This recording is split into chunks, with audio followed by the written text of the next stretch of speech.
Hello friends, good morning. നമ്മുടെ Kerala TV സീരിയലിലേക്ക് എല്ലാവർക്കും സ്വാഗതം. അങ്ങനെ നമ്മുടെ രേവതിയും കൃത്യസമയത്ത് തൻ്റെ നാവിലുള്ള കാര്യങ്ങൾ അങ്ങ് വിളിച്ചു പറഞ്ഞു ശ്രുതിയോട്. ഇതൊക്കെ കേട്ട ശ്രുതി ഇങ്ങനെ വിഷമിച്ച് നിൽക്കുക. ആ സമയത്ത് പൗഡറേട്ടത്തി, ഞാൻ മുന്നേ തന്നെ നിന്നോട് പറഞ്ഞിരുന്നതല്ലേ ഇവനെ വിശ്വസിക്കരുത്, ഇവൻ ഫ്രോഡാണ്, കേടിയാണ് എന്നുള്ളതൊക്കെ.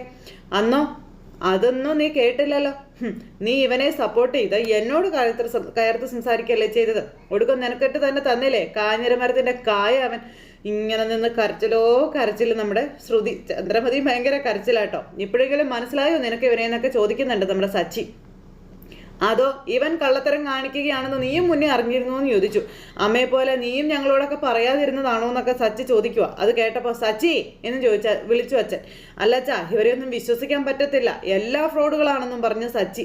ചന്ദ്രമതി നിന്നിങ്ങനെ ഉരുക്കി തീരുവാണ്. അതുപോലെ തന്നെ ശ്രുതിയും. ഈ സമയത്ത് ശ്രുതിക്കാണെങ്കിൽ ആകെ ഒരു ടെൻഷൻ. നേരെ ശ്രുതിയുടെ അടുത്തേക്ക് ചെല്ലുക. ശ്രുതി എന്നും പറഞ്ഞ് കയ്യിലങ്ങ് പിടിച്ചപ്പോഴത്തേക്ക് ആ കൈ അങ്ങ് വിടിയിച്ചിട്ട് ഒരു പോക്കങ്ങ് പോയി. ശ്രുതി ഞാൻ പറയട്ടെ എന്ന് പറഞ്ഞുകൊണ്ട് ശ്രുതി അങ്ങോട്ടേക്ക് ചെന്നു. പക്ഷെ ശ്രുതിയുടെ പാട് നോക്കി പോയി. ശ്രുതി എന്ന് വിളിച്ച് കൈയും പൊക്കി പിടിച്ച് ശ്രുതി ഇങ്ങനെ അവിടെ നിൽക്കുക കേട്ടോ.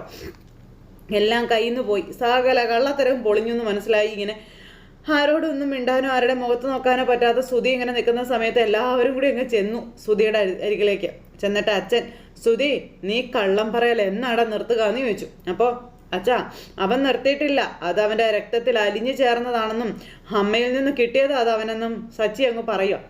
ഞങ്ങളുടെ എല്ലാം കാര്യം നീ വിട്. ഞങ്ങൾക്കെല്ലാവർക്കും നിന്റെ സ്വഭാവം നന്നായിട്ട് അറിയാം. പിന്നെ നിന്നെ വിശ്വസിച്ച് വന്ന പെണ്ണാണ് ശ്രുതിയെന്നും അവളെ എന്തിനാടാ നീ കരയിക്കുന്നതെന്നും അച്ഛൻ മോനോട് ചോദിക്കുക. അവളോട് നിന്റെ തനി സ്വഭാവം ഇനി മേലിൽ നീ കാണിക്കരുതെന്ന് പറയുമ്പോൾ അച്ഛൻ അപ്പോൾ ജോലി ഇല്ലെന്നറിഞ്ഞാൽ അവൾക്ക് വിഷമാവുമല്ലോ എന്ന് കരുതിയാ പറയാതിരുന്നതെന്ന് ചന്ദ്രമതി പറയുക കേട്ടോ. ഇതൊക്കെ ഒരു കാരണമാണോ ചന്ദ്രേ? ആണോ? നീയാണ് ഇവനെ നശിപ്പിക്കുന്നത് മുഴുവനും. അമ്മയും മകനും ചേർന്ന് നന്നായി അഭിനയിച്ചു എന്നും പറഞ്ഞ് അച്ഛൻ പറയുക. കൊള്ളാം, ഇത് വലിയ തെറ്റ് തന്നെയാ ചന്ദ്രേ, നീ ചെയ്ത വലിയ തെറ്റാണെന്ന് ചന്ദ്രമതിയോട് അച്ഛൻ പറയുക. ശ്രുതി ചെന്നവളെ സമാധാനിപ്പിക്കാൻ നോക്കാൻ പറഞ്ഞു. അവളോട് കാര്യങ്ങൾ പറഞ്ഞ് മനസ്സിലാക്കാൻ പറഞ്ഞ അച്ഛൻ അവിടെ നിന്ന് പോയി. അതും പറഞ്ഞ് അച്ഛൻ അവിടെ നിന്ന് പോയപ്പോൾ ശ്രുതിക്ക് പോകാൻ പറ്റത്തില്ലല്ലോ. ശ്രുതി ഇങ്ങനെ വിഷമിച്ച് നിൽക്കുക. എല്ലാവരും അവരവരുടെ പാട് നോക്കി പോയി. ആ സമയം കഷ്ടവാടോ എന്നും പറഞ്ഞ് നമ്മുടെ സച്ചിയും രേവതിയും അവിടുന്ന് കയറിപ്പോയി. ചന്ദ്രമതിയാണ് കണ്ണും തുടച്ച് ഇങ്ങനെ നിൽക്കുക. നാളെ സടകുടഞ്ഞ് എഴുന്നേക്കും, അത് വേറൊരു സത്യം. ഇപ്പോൾ ഇച്ചിരി ഒതുങ്ങി നിൽക്കുന്നതേ ഉള്ളൂ. എല്ലാവരും പോയി കഴിഞ്ഞപ്പോൾ, ഞാൻ പറഞ്ഞത് നീ കേട്ടില്ലല്ലോ, ഇപ്പം എന്തായി എന്ന് അമ്മ മോനോട് ചോദിക്കുക. പോയി ശ്രുതിയെ സമാധാനിപ്പിക്കുക. ചെല്ലടാ, അവളോട് ക്ഷമ ചോദിക്കടാ, പോടാന്ന് പറഞ്ഞുകൊണ്ട് ചന്ദ്രമതി ഇങ്ങനെ മകനെ ഉന്തി തള്ളി പറഞ്ഞു വിടുക. പോടാന്നും പറഞ്ഞു. മകൻ മനസ്സോടെ കയറി പോയെങ്കിലും അമ്മ ഇവിടെ ഇങ്ങനെ ഉരുക്കി നിൽക്കുവാണ്. അങ്ങനെ നമ്മുടെ ശ്രുതി നേരെ അടുക്കളയിൽ ഇരിക്കുന്നിടത്തേക്ക് നേരെ ചെല്ലുവാണ്. ചന്ദ്രമതി അടുക്കളയിലേക്കും പോയി. അപ്പോൾ ശ്രുതിയാണെങ്കിൽ പേടിച്ച് ശ്രുതിയുടെ അടുത്ത് ചെല്ലുന്നത്. ശ്രുതിയാണെങ്കിൽ അവിടെ ഇരുന്ന് ഭയങ്കര കരച്ചിൽ. അതൊക്കെ അനങ്ങി ഭാര്യയുടെ അടുത്ത് ചെന്നിട്ട് ശ്രുതി എന്ന് പറഞ്ഞ് വിളിച്ചു കേട്ടോ. ശ്രുതിയാണെങ്കിൽ ഇങ്ങനെ കമിഴ്ന്ന് കിടന്നാ കരയുന്നത്. അപ്പോൾ ശ്രുതി എന്ന് പറഞ്ഞ് തൊട്ടു പോകരുത് തന്നെ എന്നും പറഞ്ഞുകൊണ്ട് ശ്രുതിയോട് പറഞ്ഞു. അങ്ങനെ ഇരുന്ന് പൊട്ടിക്കരയുക. ആ സമയത്ത് അത് പ്ലീസ് എന്നോട് ക്ഷമിക്ക്, ഞാൻ പറയുന്നത് നീ ആദ്യം കേൾക്കാൻ പറഞ്ഞു. അപ്പോൾ എനിക്ക് ഒന്നും കേൾക്കേണ്ട, ശ്രുതി പോവാനാ പറഞ്ഞതെന്നും പറഞ്ഞുകൊണ്ട് നമ്മുടെ ശ്രുതി ഭയങ്കരമായിട്ട് വഴക്കുണ്ടാക്കുക. അപ്പം ഞാനൊന്ന് പറഞ്ഞോട്ടെ എന്നിങ്ങനെ ശ്രുതി പറയുമ്പോൾ ഇറങ്ങി പോകാനാ പറഞ്ഞത്, എനിക്കൊന്നും കേൾക്കണ്ട എന്നും പറഞ്ഞുകൊണ്ട് ശ്രുതി ഇറങ്ങിപ്പോന്നും പറഞ്ഞ് ഭയങ്കര കരച്ചിൽ. ശ്രുതിക്ക് പിന്നെ ഒന്നും പറയാൻ പറ്റത്തില്ലോ. എന്നിട്ടും കടിച്ചു തൂങ്ങി കിടക്കുവാണ്. ശ്രുതി, ഞാൻ ചെയ്തത് തെറ്റ് തന്നെയാ. എന്തുകൊണ്ടാ ഞാൻ അങ്ങനെ എന്ന് പറയുമ്പം ഇനി ഈ ന്യായീകരണം എൻ്റെ മുന്നിൽ നിരത്തണ്ട. എന്നോടൊന്നും നിങ്ങൾ പറയുകയും വേണ്ട. നിന്നെ ഞാൻ അത്രമാത്രം വിശ്വസിച്ചിരുന്നെന്നും എന്നെ ശ്രുതി ചതിക്കല്ലേ ചെയ്തതെന്നൊക്കെ ചോദിച്ചു. അതൊക്കെ കേട്ടപ്പോൾ അല്ല, ഞാനൊന്ന് പറയട്ടെ എന്ന് പറഞ്ഞ് പറയുന്നുണ്ട്. എല്ലാ ദിവസവും ജോലിക്ക് പോകുന്നത് പോലെ ശ്രുതി എൻ്റെ മുന്നിൽ അഭിനയിച്ചു. എന്നോട് ഇങ്ങനെ ചെയ്യുമെന്ന് ഞാൻ സ്വപ്നത്തിൽ പോലും വിചാരിച്ചില്ല എന്നൊക്കെ പറഞ്ഞ് ഭയങ്കര കരച്ചില്ല. ശ്രുതി ജോലിക്ക് പോകാതിരുന്നപ്പോൾ പോലും ഞാൻ സപ്പോർട്ട് ചെയ്തല്ലേ ഇരുന്നിരുന്നത്. ഇഷ്ടപ്പെടാതിരുന്ന ജോലിയായിട്ടും എനിക്ക് വേണ്ടി ആ ജോലിക്ക് പോകുന്നതെന്ന് ഞാൻ എല്ലാവരോടും സന്തോഷത്തോടെ പറയുമായിരുന്നില്ലേ എന്നൊക്കെ ചോദിക്കുന്നുണ്ട്.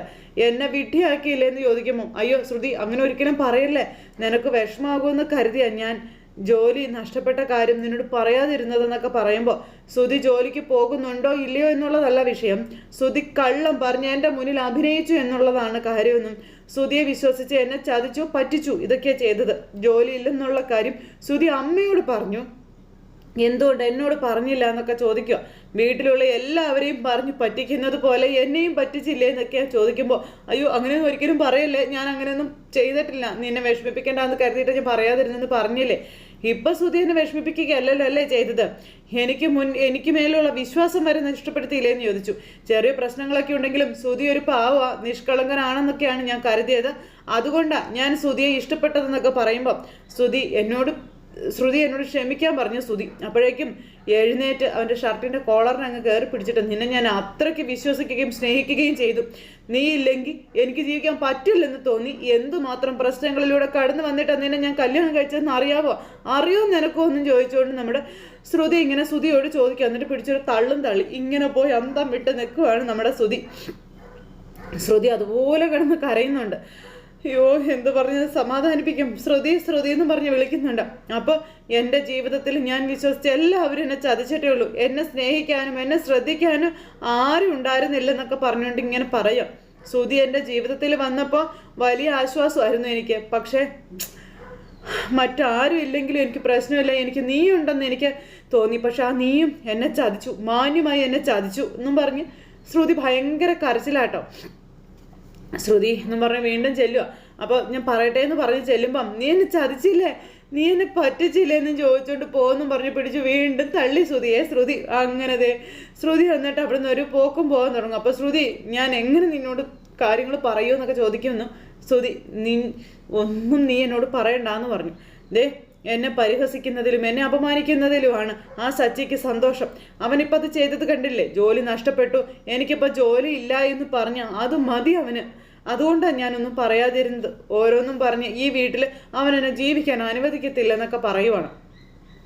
അത് നിനക്കും ഇൻസൾട്ട് ആകുമെന്ന് കരുതിയാണെന്ന് പറയുമ്പം, ഓഹോ ഇപ്പം ഞാൻ അഭിമാനത്തോടെയാണല്ലോ അല്ലേ നിൽക്കുന്നത്, അപമാനിക്കപ്പെട്ട് തല കുനിച്ചല്ലേ എല്ലാവർക്കും മുന്നിൽ ഞാൻ നിന്നതെന്നൊക്കെ ശ്രുതിയെ നേരം ചോദിക്കാം. ശ്രുതി, എനിക്കറിയാം ശ്രുതി, എനിക്കെല്ലാം അറിയാം, എന്തൊക്കെയാ സച്ചി പറഞ്ഞത് എല്ലാം ശ്രുതി കേട്ടതല്ലേ എന്ന് ചോദിച്ചു. അപ്പം ഇത്രയും കാലം ഇവരവരെ ഇട്ട് ചവിട്ടി അരച്ചതിനൊന്നും ഇവർക്ക് ഒരു കുഴപ്പമില്ല, അവർ പറഞ്ഞതാണ് ഇവർക്ക് കുഴപ്പം. അപ്പോൾ സച്ചിക്കും രേവതിക്കൊക്കെ മുന്നിൽ തല്ലി കുനിച്ച് നിൽക്കേണ്ട ഗതികേട് എനിക്ക് ഉണ്ടാക്കി തന്നില്ലേ എന്ന് ചോദിച്ചു. അറ്റ്ലീസ്റ്റ് എന്നോടെങ്കിലും നിനക്കൊന്ന് പറയാറുന്നില്ലേ എന്നൊക്കെ ചോദിക്കുക. പറഞ്ഞാൽ എന്തായിരുന്നു, അവരെ ഭയന്ന് പറഞ്ഞില്ലത്രേ, അങ്ങനെ പറയാൻ നിനക്ക് നാണമില്ലേ ശ്രുതി എന്ന് ശ്രുതി ചോദിച്ചു. പിന്നെ നിന്റെ ജോലി പോയെന്ന് പറഞ്ഞാൽ അത് പോട്ടെ, വേറെ കണ്ടെത്തുന്നേ ഞാൻ പറയുള്ളൂ എന്നും എനിക്ക് ഒരു പ്രശ്നവും ഇല്ല എന്നുള്ള കാര്യങ്ങളും ശ്രുതിയോട് പറയുക കേട്ടോ. ജോലി പോയെന്ന് പറഞ്ഞാൽ ഞാൻ എന്തിനാ വിഷമിക്കുന്നേ, നിനക്ക് വേറെ ജോലിയൊന്നും കിട്ടത്തില്ലേ എന്നൊക്കെ ചോദിക്കുമ്പോൾ ശ്രുതി, എനിക്കൊന്നും പറഞ്ഞിങ്ങനെ നിൽക്കുക ശ്രുതി, ഇപ്പം നോക്ക്, നീ മാത്രമല്ല ഞാനും അപമാനിക്കപ്പെട്ടിങ്ങനെ നിൽക്കുകയല്ലേ എന്ന് ചോദിച്ചു. കുറേ ഡിഗ്രിയൊക്കെ വാങ്ങിച്ചു വെച്ചിട്ടുണ്ടല്ലോ, ഇതിനു വേണ്ടിയാണോ നീ ഇത്രയൊക്കെ പഠിച്ചത്? ആണോ? പഠിക്കാത്ത നിന്റെ അനിയൻ ഒരു വിജയിയെ പോലെ ഇപ്പം നിൽക്കുന്നതെന്നും നീ കാണ്, അവൻ പറഞ്ഞതൊന്നും എൻ്റെ മനസ്സിൽ നിന്ന് പോകുന്നില്ലെന്നും അത്രമാത്രം അപമാനിക്കപ്പെട്ടു എന്നൊക്കെ പറഞ്ഞ് ശ്രുതി ഇങ്ങനെ കിടന്ന് പറഞ്ഞുകൊണ്ടിരിക്കുക.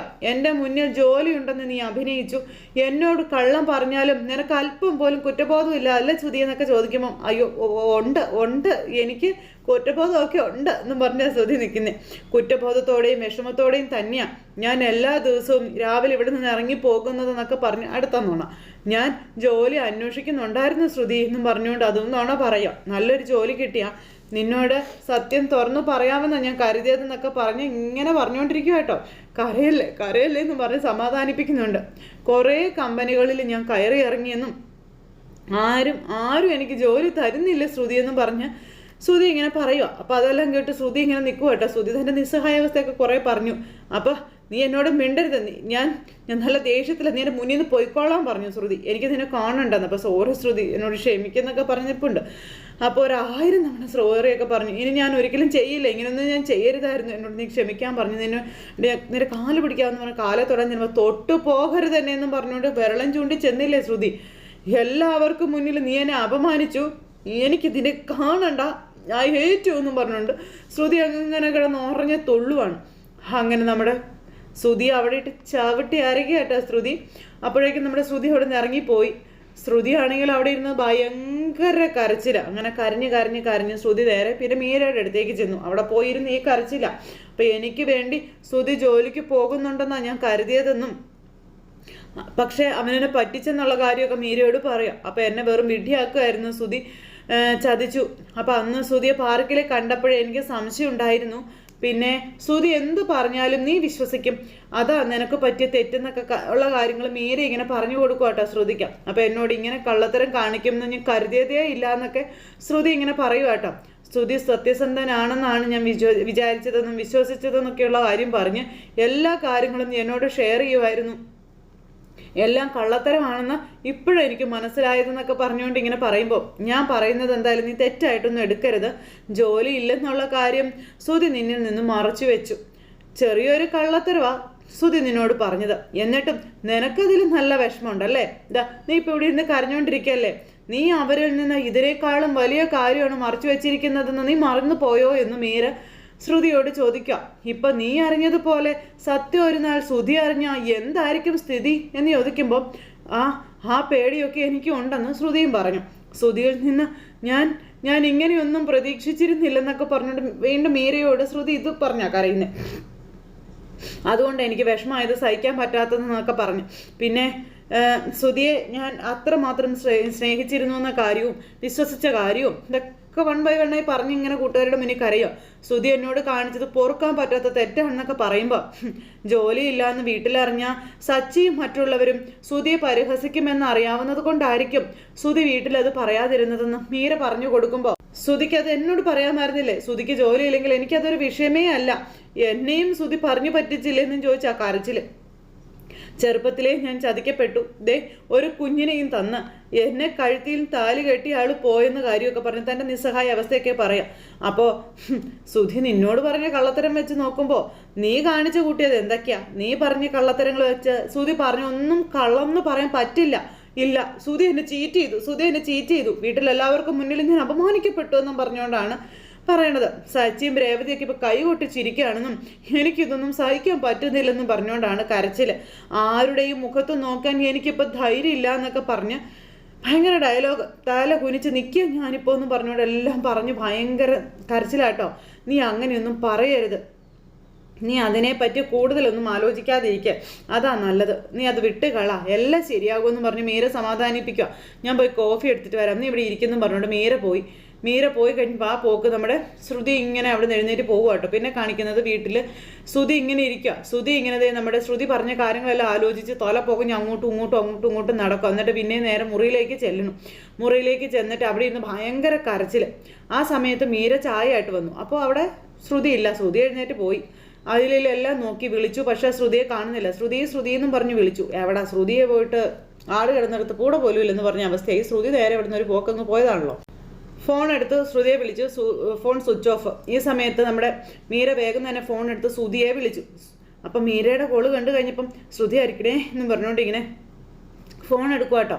ഹലോ, അപ്പം ഞാൻ മീരയാ സംസാരിക്കുന്നത്, ശ്രുതി വീട്ടിലുണ്ടോ എന്ന് ചോദിച്ചു. അപ്പം ഇല്ല.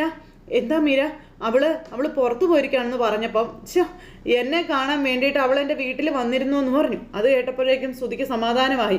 നിങ്ങൾ ചെയ്ത കാര്യങ്ങളൊക്കെ പറഞ്ഞ് അവൾ ഒരുപാട് കരഞ്ഞു എന്നും പറഞ്ഞു. വല്ലാത്ത വിഷമത്തിലായിരുന്നു അവളെന്ന് പറയുമ്പോൾ ശ്രുതിക്ക് ഇവളോട് എന്ത് പറയണമെന്ന് അറിയാതെ ഇങ്ങനെ നിൽക്കുക കേട്ടോ.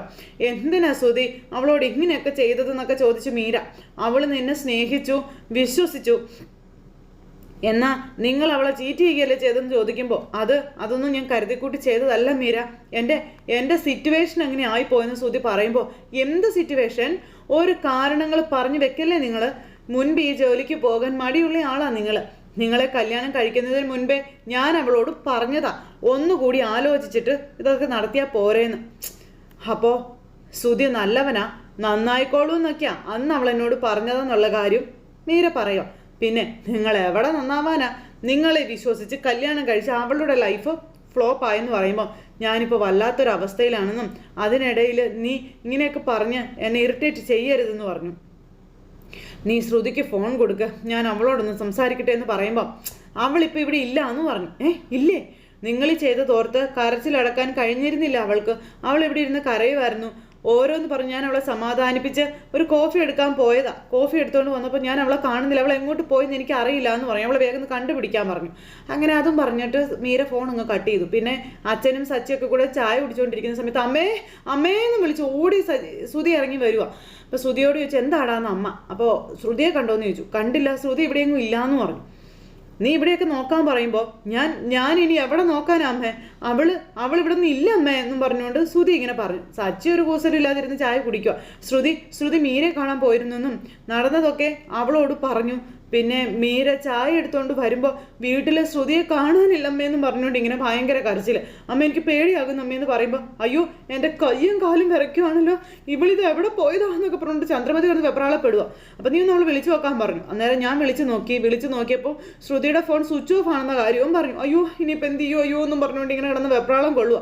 ആ സമയത്ത് അമ്മേ എല്ലാത്തിനും കാരണം ഇവൻ അങ്ങനെയൊക്കെ സംസാരിച്ചതുകൊണ്ടാണ് ശ്രുതി ഇവിടുന്ന് ഇറങ്ങിപ്പോയത് എടാ എന്നും പറഞ്ഞ് സച്ചിയുടെ ദേഹത്ത് കൈ വെക്കുക. ശ്രുതി എൻ്റെ ശ്രുതിക്ക് എന്തെങ്കിലും പറ്റിയാലുണ്ടല്ലോ അതിന് ഞാൻ വെറുതെ വിടില്ലെന്നും പറഞ്ഞുകൊണ്ട് ശ്രുതി ഇങ്ങനെ വലിയ ഇതായിട്ട് ഇന്ന് സച്ചിയുടെ കൊക്കെ കയറി പിടിക്കുക. സച്ചിൻ തിരിച്ചു പിടിച്ചു. എല്ലാവരെയും പറ്റിച്ചിട്ട് നീ ഷോ കാണിക്കുന്നോടാന്ന് ചോദിച്ചു. അപ്പോഴത്തേക്ക് അച്ഛൻ വന്നു. പിന്നെ ഉന്തും വലിയും പിടിയും ഒക്കെ ആയി. അങ്ങനെ അച്ഛനും ശ്രീകാന്തും രേവതയും കൂടെ വന്ന് ഇവരെ പിടിച്ച് വലിച്ച് മാറ്റി നിർത്തി ഇങ്ങനെ ആ ഒരു സിറ്റുവേഷൻ കാണിച്ചുകൊണ്ട് ഇന്നത്തെ കഥ അവസാനിച്ചു. അപ്പോൾ എല്ലാവരും കാത്തിരുന്ന് കാണണേ. എല്ലാവർക്കും നല്ലൊരു ദിവസം ആശംസിക്കാട്ടോ. എല്ലാവരുടെയും സപ്പോർട്ടിനും സ്നേഹത്തിനും ഒരുപാട് നന്ദി അറിയിക്കുന്നു. അടുത്ത സൂപ്പർ ഹിറ്റ് കഥയുമായി കാണുന്നത് വരെ എല്ലാവർക്കും നന്ദി. Take care. Bye bye. Tata.